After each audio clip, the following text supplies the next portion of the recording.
The first day, round one of the 2023 NFL Draft is over, and the Giants have made their selection. We are going to talk about it, and to do that, we're going to talk with Patricia Traina, publisher, writer for GiantsCountry.com, also the host of the Locked On Giants podcast, and she joins me now. Patricia, good to see you. How's it going?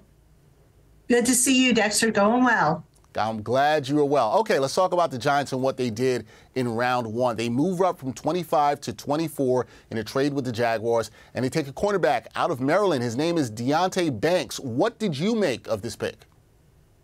I like the pick because, look, at the end of last season, Joe Schoen, the general manager, said, we've got to close the talent gap between the Giants, Dallas, and Philly. And what do those teams have in common? They've got speed at receivers. And where did the Giants struggle, amongst other places? Covering these speedy receivers. So I think taking a cornerback was definitely, high up on their list, their want-to list. And when the corners started to slide down the first round, it was just a matter of which cornerback they were going to be able to pick. Either Banks, who was available, or Joey Porter, who was also available at the time.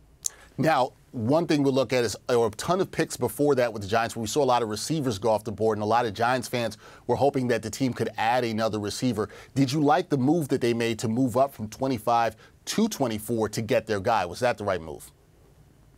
I think it was at the end of the day. I mean, I think maybe there might have been some concern somebody behind them was going to jump them over in the from number 25, move up into that 24th spot. But, the Giants, Joe Schoen said that he probably wasn't going to keep all of his draft picks. And of course, he got rid of some of them, gave up one of his 5th rounders, one of his 7th rounders.